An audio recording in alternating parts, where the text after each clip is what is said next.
मंगलम भगवान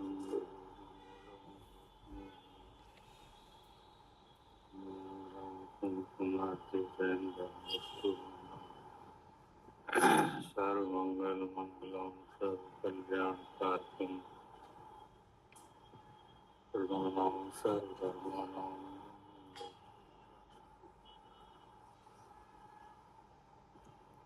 नौ समय साराय शांति सर्व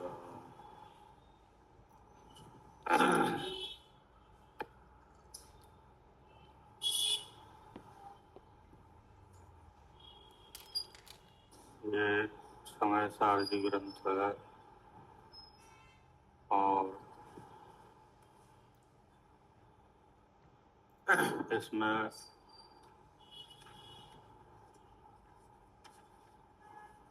पूर्व रंगकार है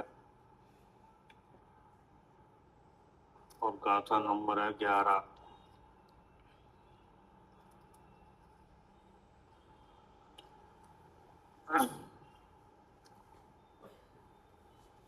इसमें विषय है कि जो समय क्या है, इसको कहने की जो प्रतिज्ञा की थी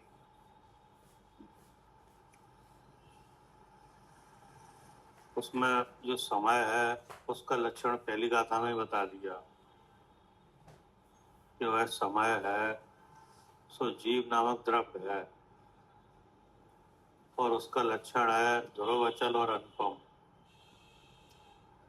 समय का लक्षण क्या है? ध्रुव अचल और अनुपम। अब ये जो लक्षण है ये समय का लक्षण है।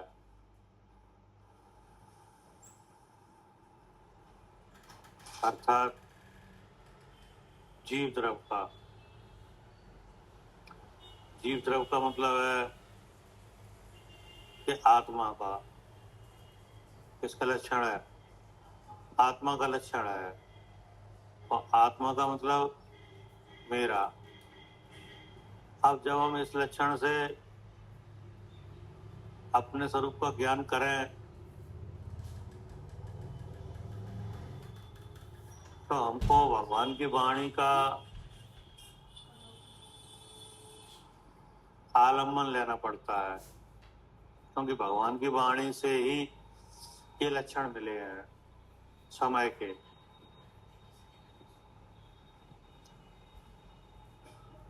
और उस भगवान की वाणी से ही जो ग्रंथ के कर्ता आचार्य कुंकुम देव हैं उन्हें भगवान की वाणी से ही प्राप्त हुआ है कि समय का लक्षण यह है। और उन्होंने उस लक्षण से सबसे पहले अपने को देखा, फिर उन्होंने प्रतिज्ञा की मंगल पूर्वक कि हम समय को ही कहेंगे। अब उस का उपदेश जो हो रहा है अब वो ले रहे हैं हम। तो कौन ले रहा है?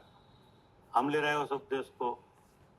काय के लिए? कि समय को जानने के लिए, अर्थात मैं कौन हूँ जानने के लिए। तो मैं कौन हूँ जानने के लिए ले रहे हैं, इसका मतलब है कि हमें मैं का पता नहीं है। एक बात, मैं का ज्ञान हमको नहीं है तब ले रहे हैं कि मैं का ज्ञान है तब ले रहे हैं, नहीं है तब ले रहे हैं। तो मैं का तो ज्ञान नहीं है, लेकिन जो मैं नहीं है उसमें मैं बने की बुद्धि भी है। क्या ऐसा नहीं है कि हमें मैं पने का ज्ञान नहीं है बस, और कोई बात नहीं है? ये और बात है। मैं का ज्ञान नहीं है वो तो है ही नहीं, लेकिन जो मैं नहीं है उसमें अपने पने की बुद्धि भी है। ऐसी अवस्था में हम समय का ज्ञान करें, अर्थात शुद्धात्मा का ज्ञान करें, तो हमें भगवान की वाणी के बिना नहीं होता। ठीक है ना? अब भगवान की वाणी में हमें हमारा ज्ञान हो जाए, इसके लिए वाणी नयों में है। वाणी किसमें है? ये मंजू मूड करो। और वाणी के द्वारा शुद्ध आत्मा का ग्रहण कराया है। क्या वाणी के द्वारा क्या कराया है? शुद्ध आत्मा का ग्रहण कराया है। अर्थात हमको ऐसा उपदेश दिया है कि आप शुद्ध स्वरूप का निश्चय करो। क्या भगवान की वाणी का सेवन करके क्या करो? शुद्ध स्वरूप का निश्चय करो। किन के बारे में? हाँ, अपने बारे में। अपने को शुद्ध चेतन जानो, इसके लिए भगवान की वाणी का सेवन करो। भगवान की वाणी आप कितनी भी ले कितनी भी सुनो कि नहीं, लेकिन सब उपदेश से निश्चय क्या करो? इसके लिए लियो आप। तो इसका मतलब ये हुआ कि वाणी के बिना तो हम नहीं जान पा रहे हैं, लेकिन जब वाणी में जाते हैं तो वाणी नए में है ना। और नए मुख्य रूप से दो हैं। क्या मुख्य रूप से कितने हैं? दो नए हैं। एक तो व्यवहार नए, एक निश्चय नए, ठीक ना। निश्चय नए का दूसरा नाम शुद्ध नए भी है। तो जब हम ग्रहण करते हैं तो भगवान ने बताया, अर्थात भगवान की वाणी में आया कि व्यवहार के बिना उपदेश नहीं हो सकता। क्या व्यवहार के बिना उपदेश नहीं हो पाएगा? अगर उपदेश करते भी हैं तो आपको समझ नहीं पाओगे। क्या व्यवहार के बिना उपदेश किया जाए शुद्ध आत्मा का तो आप समझ नहीं पाओगे, ठीक है ना। तो ऐसा कौन सा उपदेश है जो निश्चय का उपदेश निश्चय से किया जाए और हमको समझ ही नहीं पाए? कौन सा ऐसा कैसा उपदेश है कि ऐसा उपदेश ऐसा है कि निश्चय का उपदेश निश्चय से करते हैं कि आत्मा है वह परद्रव्य से भिन्न है, स्वभाव से अभिन्न है और स्वयं सिद्ध वस्तु है। क्या आपने पूछा आत्मा कैसा है, तो हमने उपदेश दिया कि आत्मा परद्रव्य से भिन्न है, स्वभाव से अभिन्न है और स्वयं सिद्ध वस्तु है। अब आप क्या समझे? है कुछ नहीं समझे। आपने कहा फिर कहा हमें आप समझ में नहीं आई, अब फिर बताओ। तो हमने फिर यही कह दिया कि आत्मा परद्रव्यों से भिन्न है, स्वभाव से अभिन्न है और स्वयं सिद्ध वस्तु है। तो जो उपदेश सही नहीं है, है? आपके उपदेश तो सही है लेकिन हमारी समझ में कुछ नहीं आया। उपदेश में कमी है कोई, तो फिर समझ में ही नहीं आया। चाहे कितनी बार कहो आप कि आत्मा स्वरूप क्या है, हम उतनी बार यही उत्तर दें कि आत्मा परद्रव्य से भिन्न है, स्वभाव से अभिन्न है, स्वयं सिद्ध वस्तु है। तो इसका रिजल्ट क्या निकला कि आप समझ ही नहीं पाए। तो आपको फिर व्यवहार ने से समझाया। क्या हाँ, कि जो 10 प्राणों से जीता है वो जीव है। अब समझ में आई। जब शरीर की सापेक्षता से कथन किया तब क्या हुआ? तब समझ में आया अच्छा जो सुखी दुखी होता है वो जीव है, इंद्रियों से व्यापार रूप जो दिख रहा है वो जीव है, जिसको मन वचन का है कि योगों की प्रवृत्ति है वो कौन है? जीव है। जो क्रोधादि भाव रूप दिखता है वो कौन है? जीव है। नहीं तो आपको जीव ही नहीं समझ में आया। इसका मतलब क्या है? हाँ, ये बात सही है कि व्यवहार के बिना परमार्थ का उपदेश नहीं हो पाएगा। अब इसके बाद हमने ये पूछा कि अगर व्यवहार इतना अच्छा है तो इसे अंगीकार क्यों नहीं कर लिया जाए? क्या व्यवहार के बिना अगर परमार्थ का ग्रहण नहीं हो रहा है तो ऐसे अंगीकार क्यों नहीं कर लें? क्या? हाँ, तब इसमें 11 नंबर गाथा में उस व्यवहार के स्वरूप का पूरा उपदेश बताया, और इसमें आपको अंगीकार क्या करना है, कितना करना है, ये भी बताया। हाँ, बोले सर्वथा अंगीकार नहीं करना। इसमें भावार्थ पढ़ लिया था कल कि नहीं, सर्वथा अंगीकार नहीं करना। सर्वथा अंगीकार का मतलब है कि व्यवहार नय का जैसा उपदेश है वह पूर्ण रूप से सत्य है कि नहीं, आत्मा के स्वरूप के संबंध में सो बात नहीं है। वो तो केवल आत्मा को दर्शाता है। क्या व्यवहार नय वो क्या करता है? बताता है देह के लक्षण से, लेकिन देह के लक्षण का आत्म स्वरूप में क्या है? अभाव है। इसलिए आत्मा का जो लक्षण है उसी से आत्मा का ग्रहण होता है, उसको कहने वाला दूसरा नय है, शुद्ध नय, उसका उपदेश ग्रहण करना।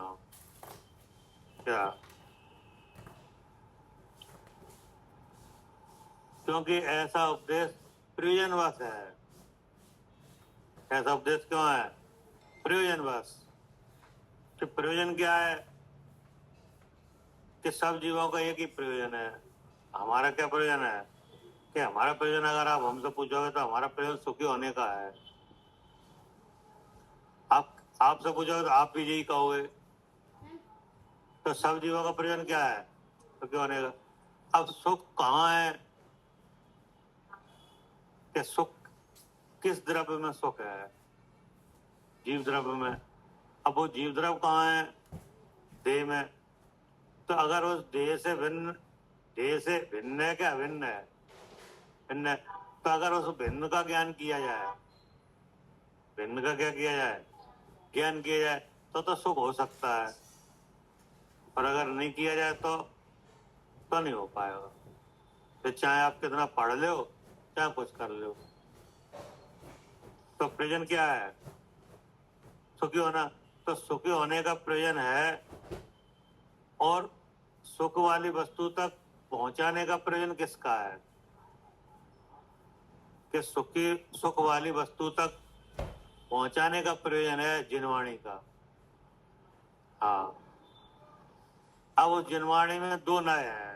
तो एक नय तो बतलाता है कि जो सुख वाली वस्तु है वो यहाँ है। अब वो जिस लक्षण से बतलाता है वो लक्षण हमें गोचर है। क्या? जिस लक्षण से व्यवहार नय बतलाता है वो लक्षण क्या है? गोचर है। और जो जिसे बतलाता है वो कैसा है? वो अगोचर है। तो गोचर से अगोचर को बताया है। तो अब इसका दूसरा नय है, वो जो अगोचर है उसमें जो गुण है उससे बतलाता है, यानी शुद्ध नय। तो ऐसा दोनों नय का प्रयोजन है। क्या? हाँ, और दोनों नय किसमें है? जिनवाणी में। तो जिनवाणी के द्वारा दोनों नय का प्रयोजन जीव को यानी हमको हमारा अनुभव कराया जाए, जिससे हमें सुख हो। तो दोनों नय का प्रयोजन क्या निकला? जिनवाणी की तरफ से एक ही निकला। हाँ, कि हमको हमारा ज्ञान कराया जाए। अगर हमको हमारा ज्ञान नहीं होता है तो सुख नहीं होगा। तो हमको हमारा ज्ञान हो, इसलिए दोनों नए आए हैं जिनवाणी में। कोई व्यवहार नए भ्रम पैदा करने के लिए नहीं है। भ्रम तो पहले से ही है। क्या? हाँ, जो व्यवहार नए अवतार्थ है वो ठीक है, लेकिन कोई वो भ्रम नहीं फैला रहा है। वो तो हमें वस्तु तक पहुंचा रहा है नहीं। अब लोक में भी आप देखो, आपको कोई चीज कब तक उपादेय है, मतलब कब तक आपके मतलब की है, उतनी देर तक ही आप उससे मतलब अपना निकालते हैं और उसके बाद फिर उसका विचार ही नहीं करते। क्या, जैसे आपको एक जगह जाना है कि नहीं, अब उसके लिए साधन है, रेल है, तो आप रेल में बैठ गए, अब पहुंच गए, तो आप रेल से उतर भी गए कि बैठ ही रहे, उतर गए। अब हमें रेल का कोई विचार नहीं है कि रेल कहाँ गई, गई कि नहीं गई, कि वहीं खड़ी है। क्या, आप उतर गए स्टेशन पे, अब हम रेल को मुड़ के भी नहीं देख रहे कि रेल खड़ी है कि चली गई है, कोई विचार है। और जब तक वो रेल आपको मिली नहीं है, तब हर सेकंड आपको वो चाहिए, कहाँ है, कौन सा स्टेशन निकल गया, कितनी देर में आ जाएगी, क्या है, कौन सा डिब्बा कहाँ लगा है, तो सब बातें चाहिए, हमारा डिब्बा कहाँ है कि नहीं, अब किधर आएगी, इधर आएगी, किधर आएगी, सब बातें चाहिए। और जैसे आप रेल में आई, बैठे, तो आपका स्टेशन आया, छोड़ दी, अब वो कौन कौन से स्टेशन पे जाएगी कि नहीं जाएगी, कहाँ जाएगी, कोई मतलब नहीं। ऐसे व्यवहार न है। क्या, हाँ, हमें हमारा परिचय कराने में सहायक है। हाँ, सहायक जान के जिनवाणी में खूब उपदेश है, किसका, व्यवहार न्याय का, ठीक ना। लेकिन अब हम लोक में तो समझदार हैं कि किनसे कब तक काम है, वो आप उतना काम हुआ, उसके बाद कोई मतलब नहीं। तो ऐसे ही तुम व्यवहार में रखो जिनवाणी में कि जो आप अपने स्वरूप को अपने तक पहुंचाने के लिए है, जो आप स्वरूप में पहुंच गए, अब उस व्यवहार का कोई मतलब नहीं, ठीक है ना। अब इसमें है भावार्थ, पेज नंबर है 23 सबसे नीचे, कि जिनवाणी स्यादवाद रूप है, लगा, इसलिए यहाँ ऐसा समझना चाहिए कि जिनवाणी स्यादवाद रूप है, वह प्रयोजन बस नए को मुख्य गौण करके कहती है। तो इसमें प्रयोजन क्या है, सुखी होने का। अब वो पूरा कब होता है कि जिस वस्तु में सुख है उसको जान लिया जाए कि नहीं, और जानने का साधन क्या है, ये नए कि नहीं। तो दोनों नयों का एक ही प्रयोजन है कि हमको सुख कैसे हो, और सुख होगा सुख वाली वस्तु को जानने से कि नहीं, और जानने में ये दोनों नए सहायक बनेंगे कि नहीं। लेकिन अब उसमें देखो, दोनों नयों का प्रयोजन एक ही है, लेकिन शैली अलग अलग है। क्या, प्रयोजन एक ही है और शैली अलग अलग है। प्रयोजन तो आत्मा को बताने का है दोनों नय का, लेकिन शैली क्या है कि व्यवहार नय शरीर से जीव को कहता है, और शुद्ध नय है, निश्चय नय है, वह जीव के गुण से ही जीव को कहता है। तो ये क्या है, ये शैली है, प्रयोजन एक ही है, ठीक है ना। फिर क्या कहा, प्राणियों को भेद रूप व्यवहार का पक्ष तो अनादिकाल से है। क्या, प्राणियों को माने, हाँ, हमें प्राणियों को माने किन्हें, हाँ, कौन से प्राणी, कि प्राणी माने जो 10 प्राण से जी रहे वो। क्या, प्राणी माने कौन, हाँ, जो 10 प्राणों से जी रहे हैं वे प्राणी। जो चैतन्य प्राण से जी रहे हैं कि नहीं, जिनके 10 प्राण का अभाव हो गया है, उनके तो कोई काम नहीं है, तो कौन से प्राणी, हाँ, यानी हम। इसलिए क्या लिखा, प्राणियों को भेद रूप व्यवहार का पक्ष तो अनादिकाल से है, अर्थात जो देह है उस वही मैं हूं, ऐसा पक्ष तो है, और पुण्य पाप की क्रिया हम करते हैं, ये भी है। पुण्य अच्छा है, पाप बुरा है, ये भी है कि नहीं? ये सब चीजें हैं। और इसका उपदेश भी बहुधा सर्व प्राणी परस्पर करते हैं। अब एक प्राणी दूसरे प्राणी से ऐसा ही उपदेश करता है क्या? हाँ, इसी की बातें होती हैं। कहो कैसे हो, का हालचाल है, तो दूसरा क्या कहेगा? ठीक है कि नहीं, कि हमें कोई दिक्कत नहीं है। कोई दिक्कत? तो क्या दिक्कत नहीं है भाई? फिर आ गई शरीर की बात। शरीर स्वस्थ है, खान पान सही है, ये होगी सही बात। और क्या करें, हमें कोई दिक्कत नहीं है। तो दिक्कत नहीं है, दिक्कत तुम्हें दिख नहीं रही है। दिक्कत तो बहुत है, तुम्हें दिक्कत दिखाई नहीं रही, इसलिए आप क्या कह रहे हो? हमें कोई दिक्कत नहीं है। वाह, दिक्कत कैसे नहीं है? कि बताओ क्या दिक्कत है? नहीं समझ। जैसे आपको कोई परिचय वाला हो, वो मिले, आपको आपका हालचाल है, होगा तो मजे में है, कोई दिक्कत नहीं। तो वो जो कह रहा है वो सही कह रहा है कि नहीं है? क्या दिक्कत है? वो तो कह ही नहीं रहा हमको दिक्कत ही नहीं है। तो किन्हें देख के कहे है?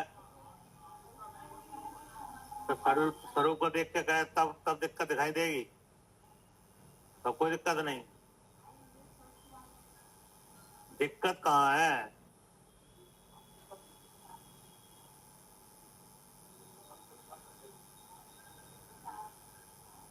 दिक्कत दिख नहीं रही है, दिक्कत है। जो कह रहा है कि हमें कोई दिक्कत नहीं है, वो बहुत दिक्कत है, लेकिन वो दिक्कत देख नहीं पा रहा है। दिक्कत क्या है? कि दिक्कत ये है कि सबको जानने देखने की शक्ति है, वो कहाँ है प्रकट? हाँ, तो वही तो दिक्कत है। इसका लगे दिक्कत तुम्हें दिख नहीं रही, दिक्कत तो बहुत है। और सुख कहाँ से लग रहा है आपको? तो ये सबसे बड़ी दिक्कत है कि दुख तुम्हें वो सुख लग रहा है विषय से, और कह रहे हमें कोई दिक्कत नहीं है। है? दिक्कत ही दिक्कत है। विषय से सुख लग रहा है, तो जो कोई समझदार व्यक्ति होगा वो बताएगा कि इन्हें कितनी दिक्कत है, और ये कहाँ मिलेंगे? क्या जो मरने के बाद कहाँ मिलेंगे? हमें तो कह रहे हैं हमें कोई दिक्कत नहीं है, लेकिन ये मरने के बाद मिलेंगे कहाँ? ये किन्हें समझ में आ रहा है? हाँ, जो जानता है कि आत्मा को कर्म का बंधन है, उससे गुण का घात हुआ है कि नहीं, वो समझता है कि दिक्कत कहाँ है। क्या?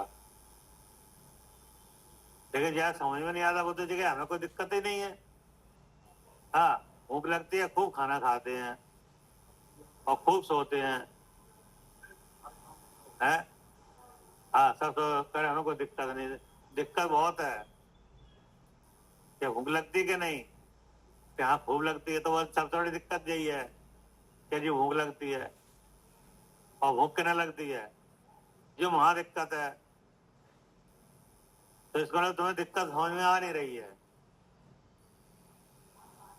हाँ, तुम साता के उदय से जो बनाव बन गया है उसमें आप मग्न हो। हाँ, तुम्हें दिक्कत दिखाई नहीं रही है। दिक्कत तो बहुत है।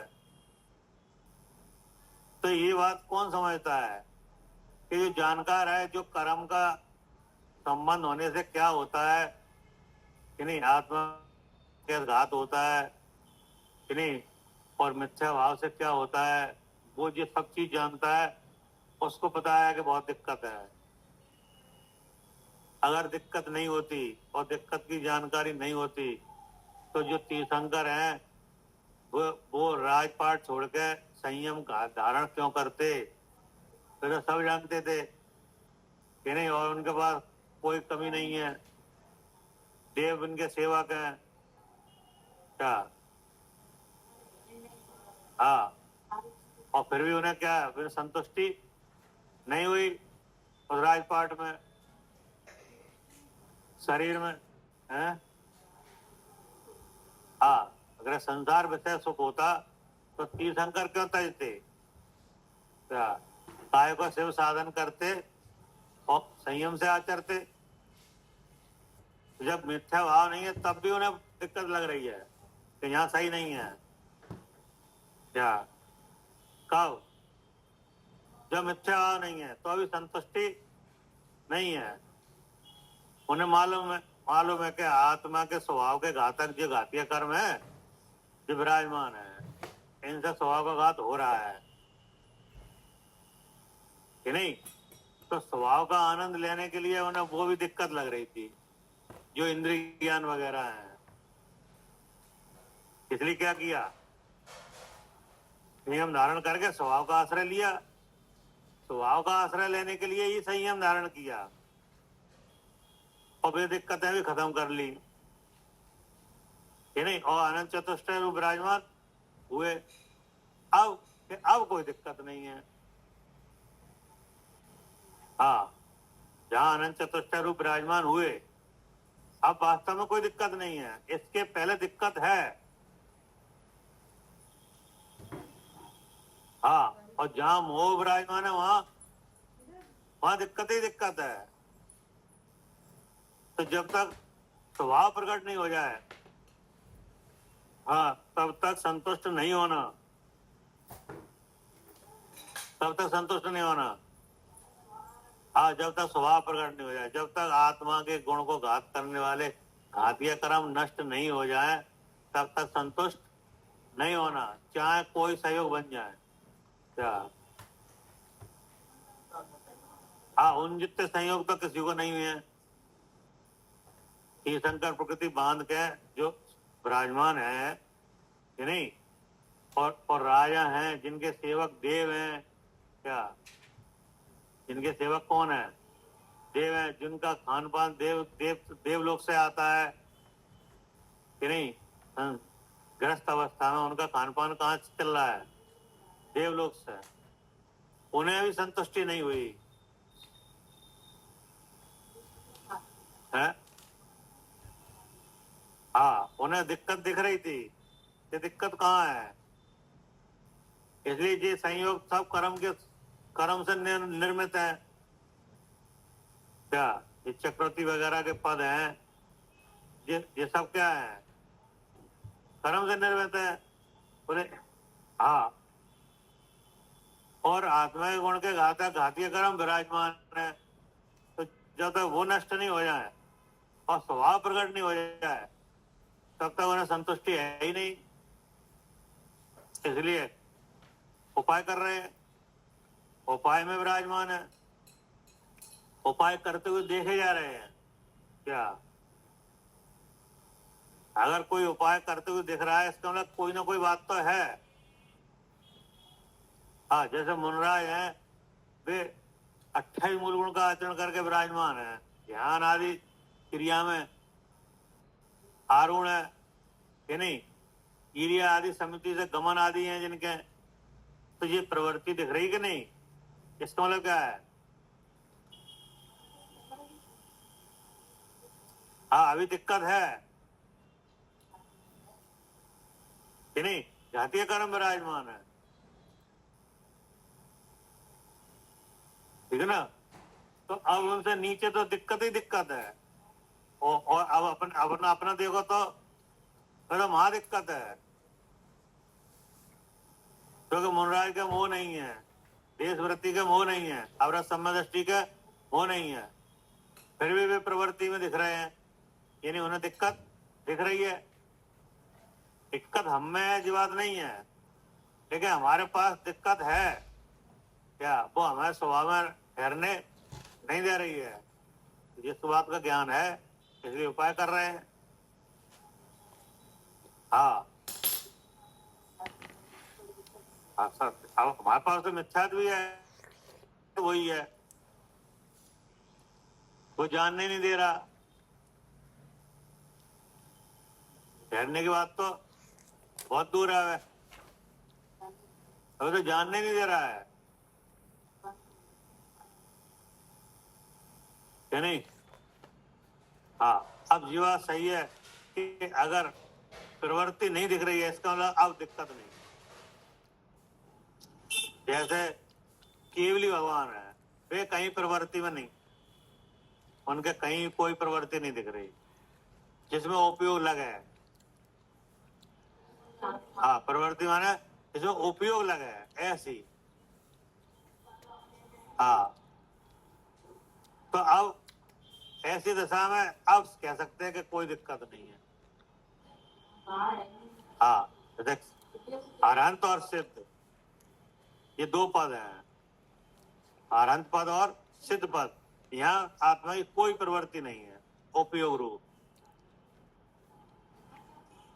कि नहीं? वहां कह सकते हैं आप कोई आत्मा बिल्कुल स्वस्थ है, आप कोई दिक्कत नहीं है।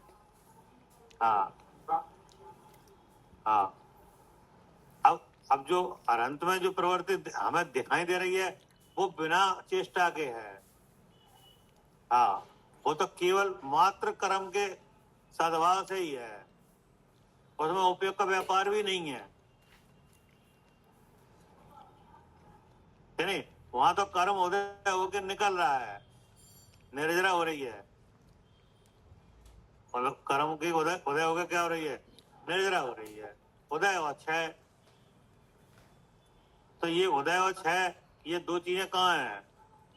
अगातिया में वो हो ही रहा है, और भी भगवान कहाँ है? केवल स्वरूप में, कोई दिक्कत ही नहीं है। इसलिए कहा कि इसका उपदेश भी व्यवहार सर्व प्राणी परस्पर करते हैं। किसका? व्यवहार का। और जिनवाणी में व्यवहार का उपदेश सुधने का हस्तावलंबन जानकर यानी सहायक जानकर बहुत किया है। अब जिनवाणी में भी उसी व्यवहार का उपदेश बहुत किया है, क्या जानकर? कि शुद्ध न्याय के द्वारा जो बताया जा रहा है शुद्ध आत्मा, उसका हस्तावलंबन जानकर। हाँ, कैसा जानकर व्यवहार का उपदेश किया है, किंतु उसका फल संसार ही है। किसका? हाँ, जो व्यवहार न्याय का उपदेश है उसका अगर सर्वथा आश्रय लोगे, अर्थात व्यवहार न्याय के द्वारा आत्मा का जैसा स्वरूप कहा है बिल्कुल आत्मा वैसा ही है, ऐसा मान लोगे तो क्या रहेगा? तो संसार ही रहेगा। शुद्ध न्याय का पक्ष तो कभी आया नहीं, क्या?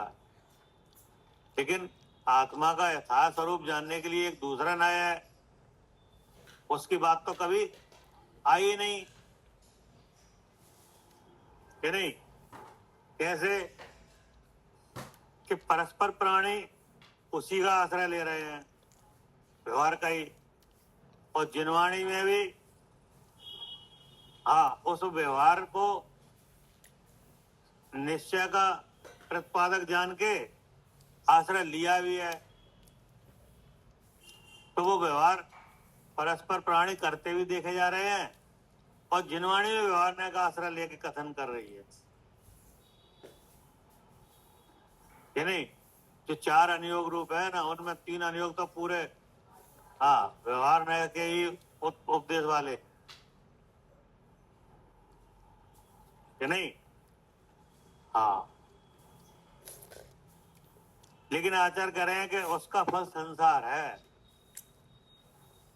हाँ, व्यवहार न्याय के उपदेश को अगर बिल्कुल सत्यार्थ मान लिया जाए कि जैसा व्यवहार न्याय आत्मा के बारे में कहता है बिल्कुल आत्मा वैसा ही है, तो क्या होगा? तो संसार है। तो अब कौन है? कि अब दूसरा न्याय है, शुद्ध न्याय। तो आचार्य कह रहे उसका पक्ष तो कभी आया ही नहीं, मतलब शुद्ध न्याय के द्वारा शुद्ध आत्मा का जो परिचय कराया जाता है वो तो आपने कभी सुना ही नहीं है, क्या? जब आप जनवाणी से बाहर हो तो काय की चर्चा कर रहे हो? शरीर की, कहो कैसे हो, क्या हालचाल है, ये वो सब जो चल रहा है, कि नहीं? अब जनवाणी में आए तो 3 अनुयोग ऐसे हैं बिल्कुल टोटल व्यवहार, हाँ व्यवहार से ही कथन कर रहे हैं। हाँ, प्रथमानुयोग में कहते हैं ये वही जीव है जो पहले शेर था, ये वही जीव है जो पहले हाथी था। क्या अब कौन है, क्या मनुष्य है?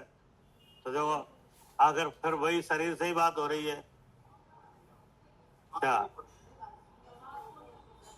हाँ, अब देखो, अब वो ये वही जीव है कि नहीं जो पहले मनुष्य था, फिर लड़के मेढक हुआ, वही जी। अब देखो, अब वो मेढक पे आ गए।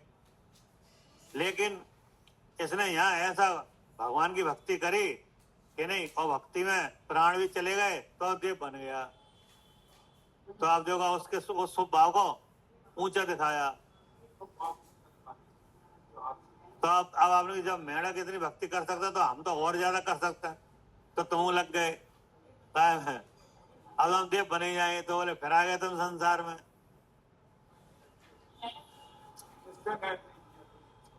नहीं, तो अब वहां पुण्य को क्या बताया है? हाँ, हाँ, हाँ, पुण्य को अच्छा बताया जाता है, उसमें जीव की उन्नति बताई जाती है, और पाप में अवनति बताई जाती है, पाप छुड़ाने का उपदेश दिया जाता है, तो चलता है। हाँ, उसका फल बताया जाता है कि पाप के फल नरक और तिरंज है, वहां जीव दुख पाता है कि नहीं। तो ऐसा करके तो अब आपको ये समझ में नहीं आया कि पुण्य पाप दोनों कर्म है क्या?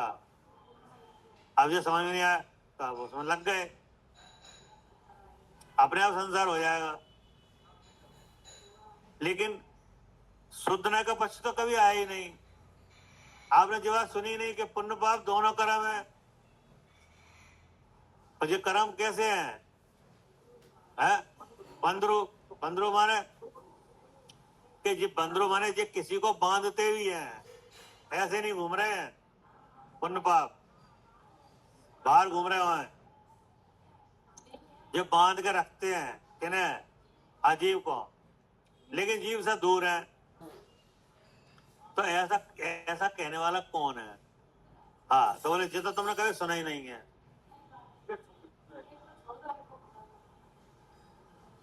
इसलिए क्या कहा, शुद्ध न्याय का पक्ष तो कभी आया ही नहीं, मतलब ये तो आपने कभी सुना ही नहीं है कि पुण्य पाप दोनों कर्म है। जहाँ पुण्य पाप है वहां नियम से जीव है, और जीव है वो ज्ञान स्वरूप है, और ज्ञान स्वरूप है वो चेतन स्वरूप है। ये तो सुना ही नहीं है कि नहीं। और उसका उपदेश भी सरल है। अब जो उपदेश है ये भी बहुत कठिन है। कौन सा? शुद्ध रहेगा, क्योंकि वो जो शुद्ध जानता हो वो ही कह सकता है इतनी दमदारी से। क्या? जो शुद्ध को जानता हो वही कह सकता है कि ये पुण्य पाप दोनों क्या है? कर्म है। हर कोई नहीं कह सकता। हाँ, हर कोई ये नहीं कह सकता कि पुण्य करोगे तो भी बंधोगे और संसार में घूमोगे और दुख पाओगे। हर कोई नहीं कह सकता। जो पुण्य को समझ जानता होगा अच्छी तरह से कि नहीं, और पुण्य उपादेय है ऐसा जिनका विचार है, उनके बारे में जानता होगा कि ये भ्रम से अंधे हैं, वो ही कह पाएगा कि ये दोनों क्या है? संसार के कारण है। इसलिए उपदेश भी कैसा है? विरल है। ये उपदेश हर किसी के पास नहीं है। हाँ, शुद्धने का उपदेश विरल क्यों है? कि शुद्धने का उपदेश विरल इसलिए है कि शुद्ध जानने वाले विरल हैं। हाँ, जो शुद्ध जानता है वो इसको बता सकता है कि यहाँ भी आप तुम ब्रह्म में रहोगे। क्या पुण्य में अगर मगन रहे तो भी क्या रहोगे? तो भी ब्रह्म में रहोगे। 28 मूल गुण के आचरण में रहे और शुद्ध स्वरूप के अनुभव से छूटे रहे तो भी ब्रह्म में रहोगे।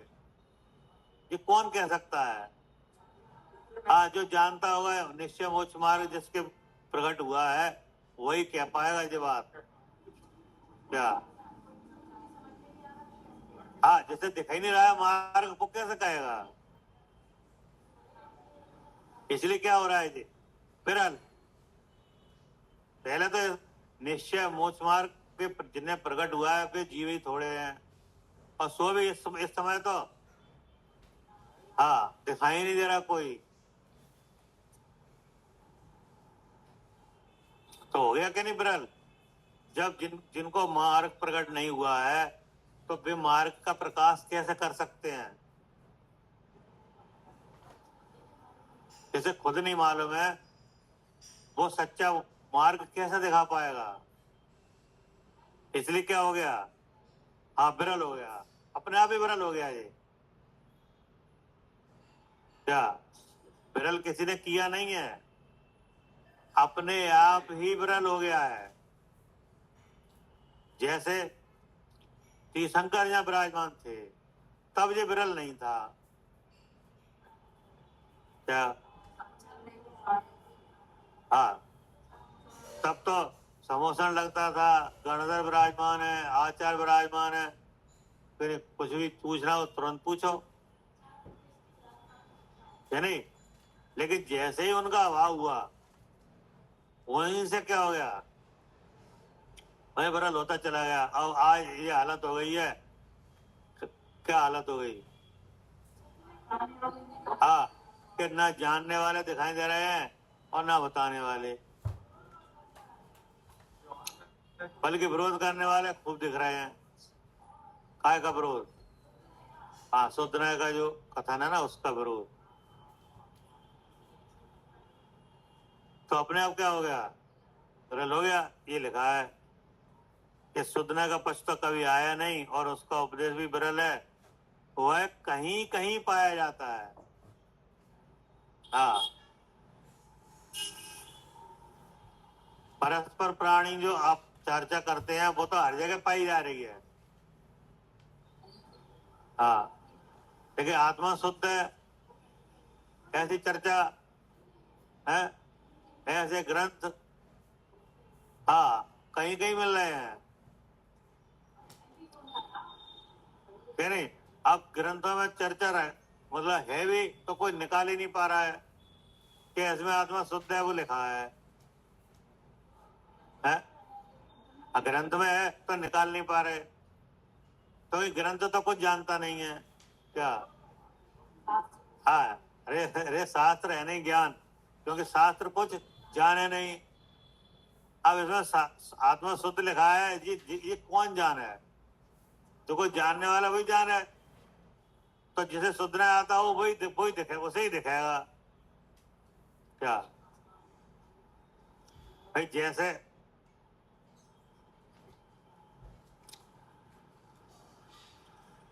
हस्तिनापुर की घटना है कि नहीं, एक दिल्ली से पंडित जी आए तो वो क्या है कि भाई साहब चर्चा कर रहे थे तो आत्मा शुद्ध है चर्चा चल रही थी कि नहीं, तो 2 दिन तो वे झगड़ा करे उनने प्रश्न उत्तर में, वैसे झगड़ा नहीं। हाँ, शुद्ध है तो वे 2 दिन चर्चा के बाद बोले कि आप हर उपदेश में आत्मा शुद्ध जी निकालते हो, कल हम एक ग्रंथ ले आएंगे उसमें से तुम निकालना आत्मा शुद्ध है। तो भाई साहब बोले ले आना देखेंगे। तो वे आए रतन करण साहब का चाल लेकर, हाँ जी लो जी पढ़ो, अब जामे से निकालो।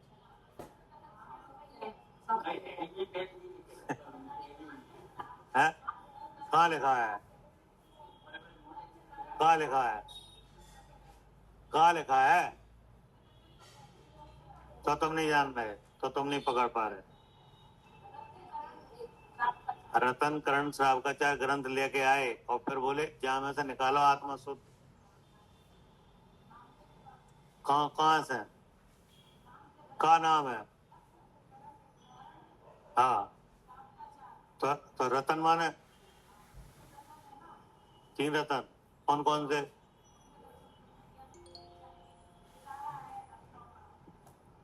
कहाँ है पिटारा?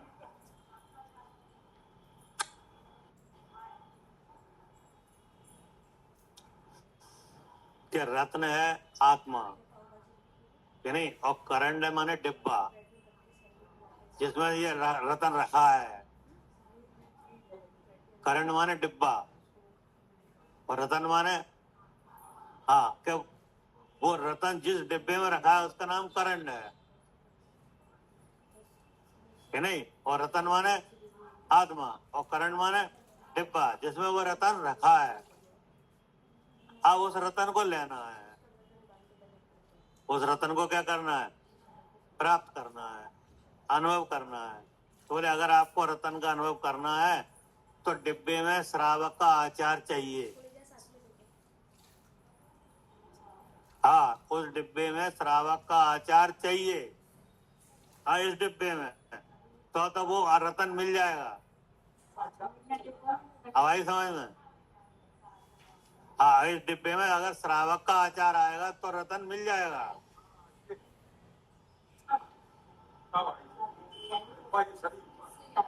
अब वो तो शीर्षक से आ गया। हाँ, उनके रतन माने आत्मा, करण माने डिब्बा। अब वो रतन प्राप्त करना है, साक्षात अनुभव करना है। बोले हो जाएगा, लेकिन डिब्बे में श्रावक का आचार होना चाहिए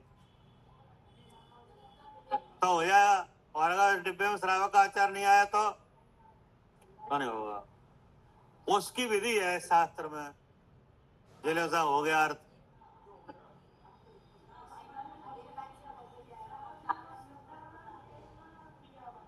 अब तो बहुत से खुलासा होंगे। अब तो चालू एक लाइन तो मिल गई। ग्रंथ का नाम क्या है? रतन करण श्रावकाचार। तो रतन माने आत्मा, करण माने डिब्बा जिसमें यह रतन रखा है। अब तुम्हें क्या चाहिए? डिब्बा चाहिए? रतन डिब्बा नहीं चाहिए। डिब्बा तो हमें डिब्बा है, हम डिब्बा ही हमें, यही तो हमें लग रहा है, यही तो परेशानी है।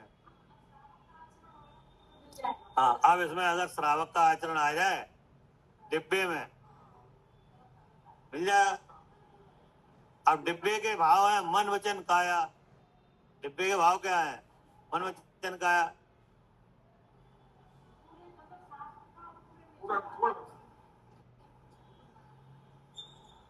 नहीं, तब पंडित जी शांत हुए।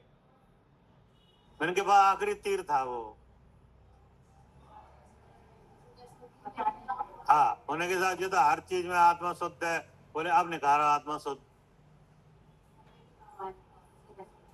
उन्होंने जामे तो शुद्ध ही शुद्ध रखा है, जाके नाम में ही शुद्ध है। तो ये तो वो ही दिखा सकता ना जिन्हें दिख रहा है, इसलिए लिखा है कि कहीं कहीं पाया जाता है। अब रतन कर्ण श्राव का चार यानी कितने लोग पढ़ रहे हैं? सर्वमान ग्रंथ है। जैसे छेड़ाला सब जगह मान्य है, ऐसा रतन कर्ण श्राव का चार भी मान्य है सब जगह, कोई विवाद नहीं है कहीं। हाँ, अब उसमें से सब जगह हम क्रिया पकड़ रहे हैं। देखिए, रतन करण श्रावकाचार का जो शीर्षक है उसके नहीं, अब तुम्हें भीतर का दिखेगा है? बस तो जैसे आपने अगर उसका शीर्षक का ही अर्थ नहीं कर पाए तो आप उस ट्रैक से उतर गए। अब आपको श्रावकाचार में भी क्रियाएं दिखेंगी। अब उस डिब्बे को सही करने के लिए क्रिया है वहां में, क्या आत्मा को सही करने के लिए। हाँ, अगर डिब्बा ठीक हो जाएगा तो आत्मा जो रतन है वो रतन अपने को देख लेगा।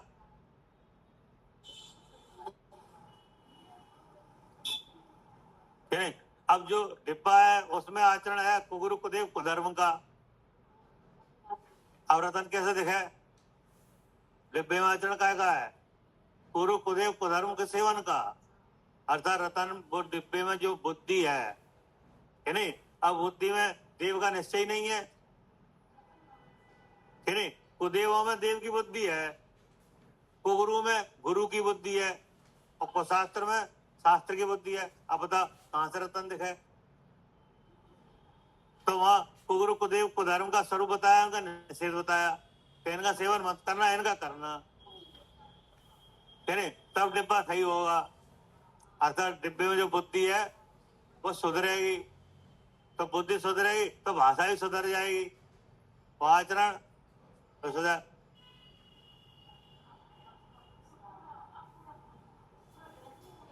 बस अब आप चले चलो आगे। अब हर उपदेश ही ट्रैक पर चल रहा है, तो अगर ये तो कहीं कहीं पाया जाता है कि नहीं।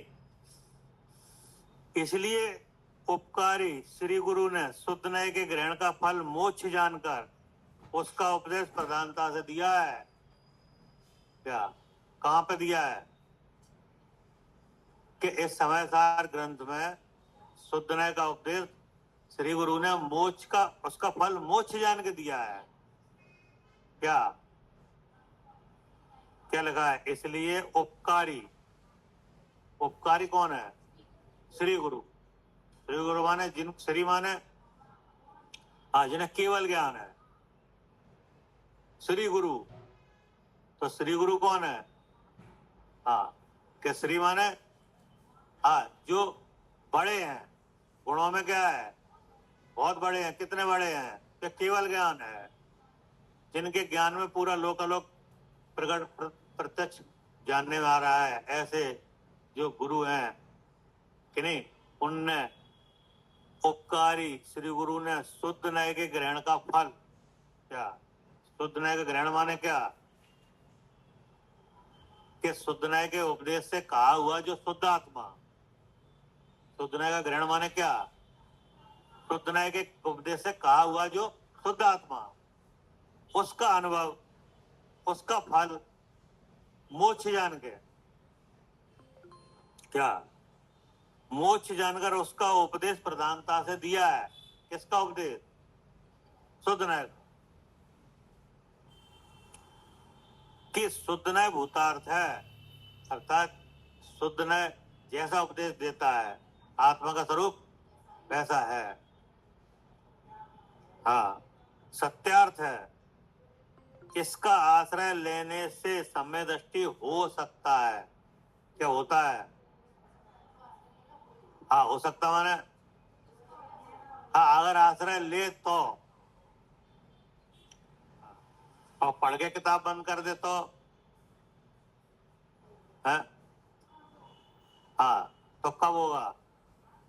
आश्रय ले। तो किसका आश्रय ले? शुद्ध नय का आश्रय ले, कि शुद्ध नय के द्वारा कहा हुआ जो शुद्धात्मा है उसका आश्रय ले। पहले किसका ले? और फिर कि शुद्ध नय से कहा हुआ जो शुद्धात्मा है उसका आश्रय ले, तो समदृष्टि हो सकता है।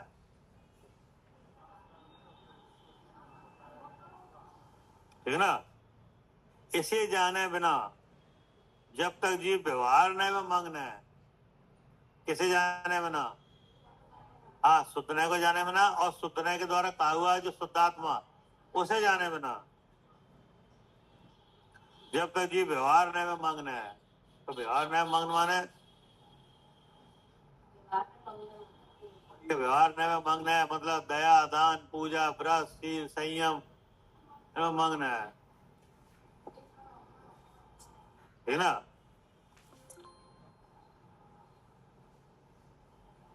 तब तक आत्मा का ज्ञान श्रद्धा रूप निश्चय सम्यक्त नहीं हो सकता। क्या? यानी स्वभाव में जब तक मग्न है तब तक आत्मा का अनुभव नहीं हो पाएगा। और जो कुरु कुदेव कुधर्म के सेवन में मग्न है, बोले ये तो बहुत दूर है ना? ऐसा आशय समझना चाहिए। इसलिए क्या करना? तो हमने प्रश्न क्या किया था? व्यवहार नय को अंगीकार क्यों नहीं कर लें? जब परमात्मा कहने वाला है तो अंगीकार कर लें। बोले अंगीकार करने से ही आएगा।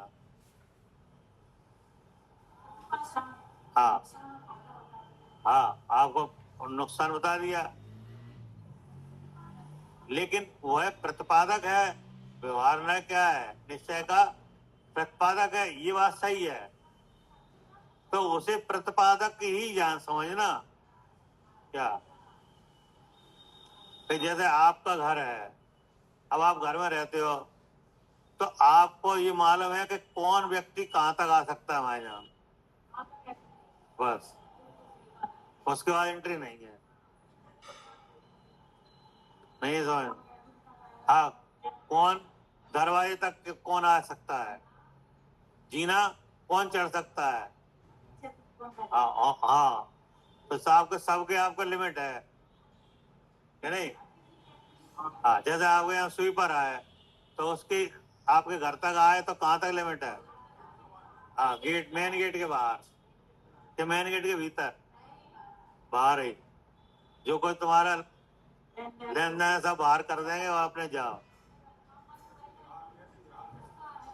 हाँ, अब काम वाले आएंगे तो उनका वहां तक ही है, किचन तक नहीं। पागल हो तुम, किचन के बाहर, किचन में कैसे एंट्री हो जाएगी है? नहीं, किचन से बाहर। किचन में तो साफ बर्तन रहेंगे, गंदे बर्तन कहाँ रहेंगे किचन में। हाँ, किचन से बाहर तो उनकी वहां तक है, किचन में किसी की नहीं है। किचन में तो आपके जो घर में सब जने रहेगा उनकी है, वो आपके नाते रिश्तेदार आए उनकी हुआ है, तो एक ही। हाँ, तो हर एक की लिमिट है कि नहीं। तो ऐसे व्यवहार नहीं की भी क्या है, लिमिट है, कहाँ तक है जी।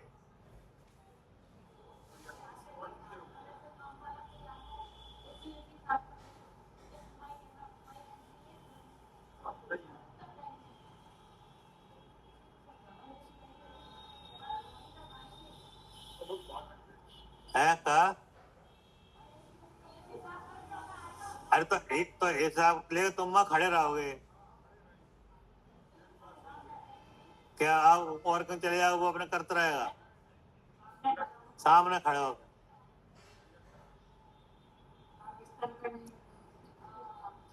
अब बिस्तर में चटाई डाल दो, कोई कपड़ा छू नहीं जाए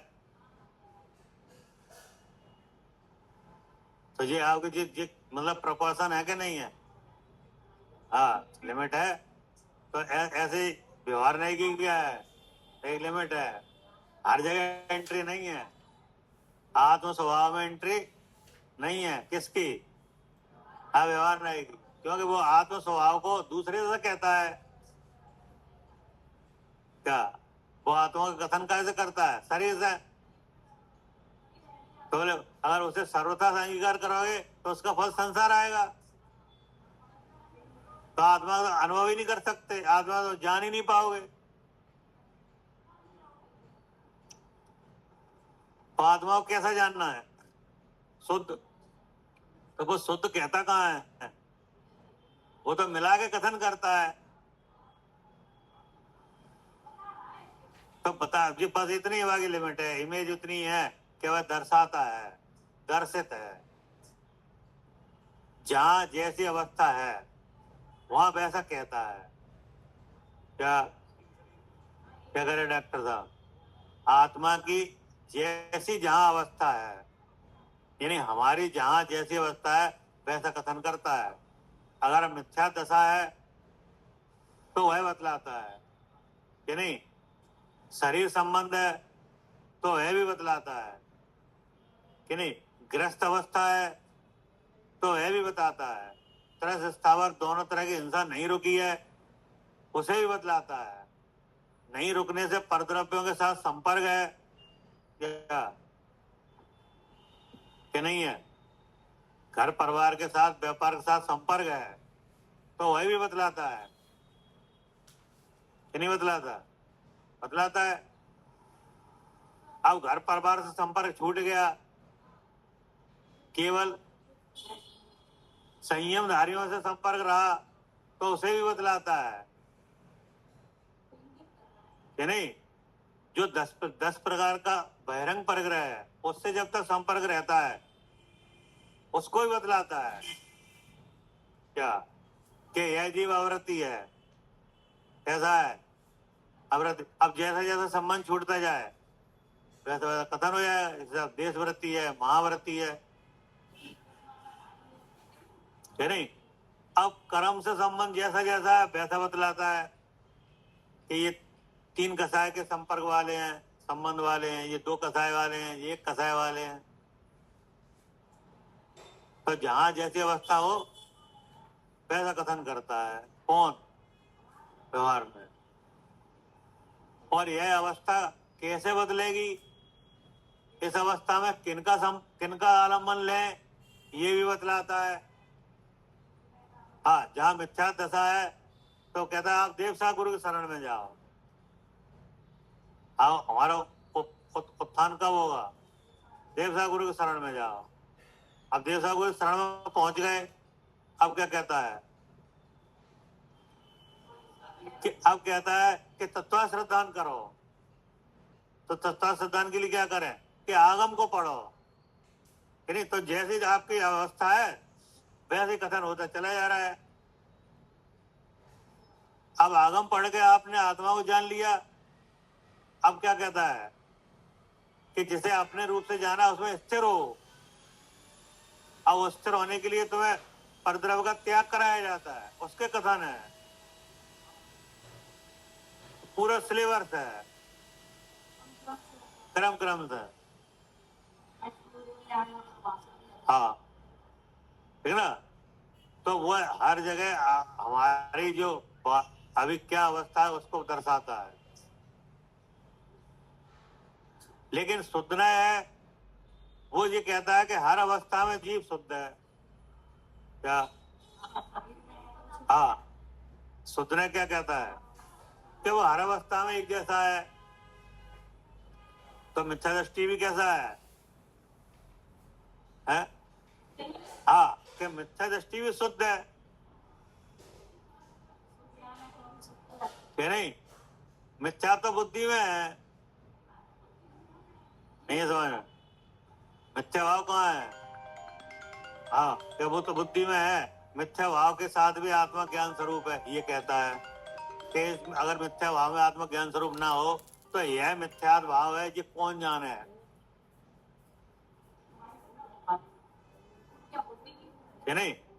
तो वो आत्मा में किसी भी बात संयोग का भाव का कि नहीं, कर्म के भाव का उपादेय का कोई मेल रखते नहीं, उधर रिएक्ट करता है, ये नहीं है। आत्मा तो चेतन शक्ति मात्र है।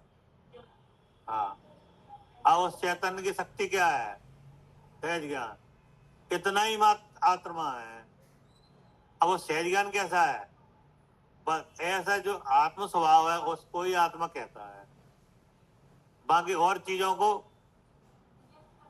हाँ वो निषेध करता है।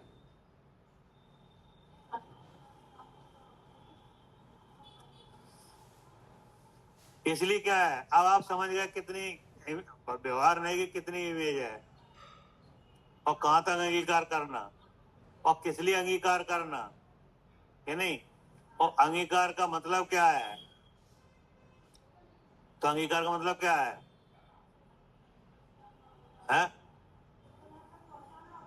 हाँ, कि अंगीकार का मतलब है कि हमें वस्तु तक पहुंचाता है, तो हम तो हमारी निगाह वस्तु पे है कि व्यवहार न के अंगीकार पे। हाँ, बस हो गया ठीक।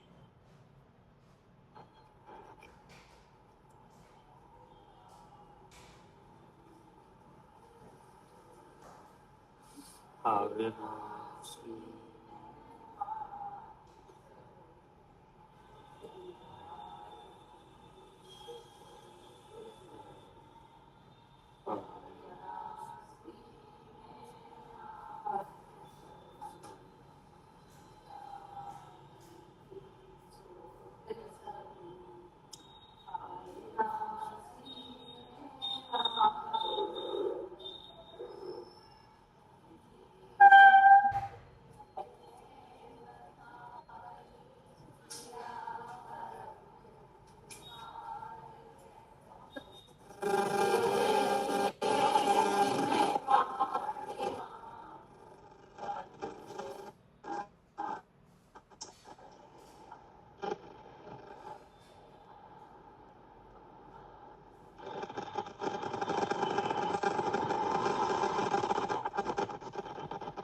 जय जिनेंद्र भाई साहब, सभी को जय जिनेंद्र।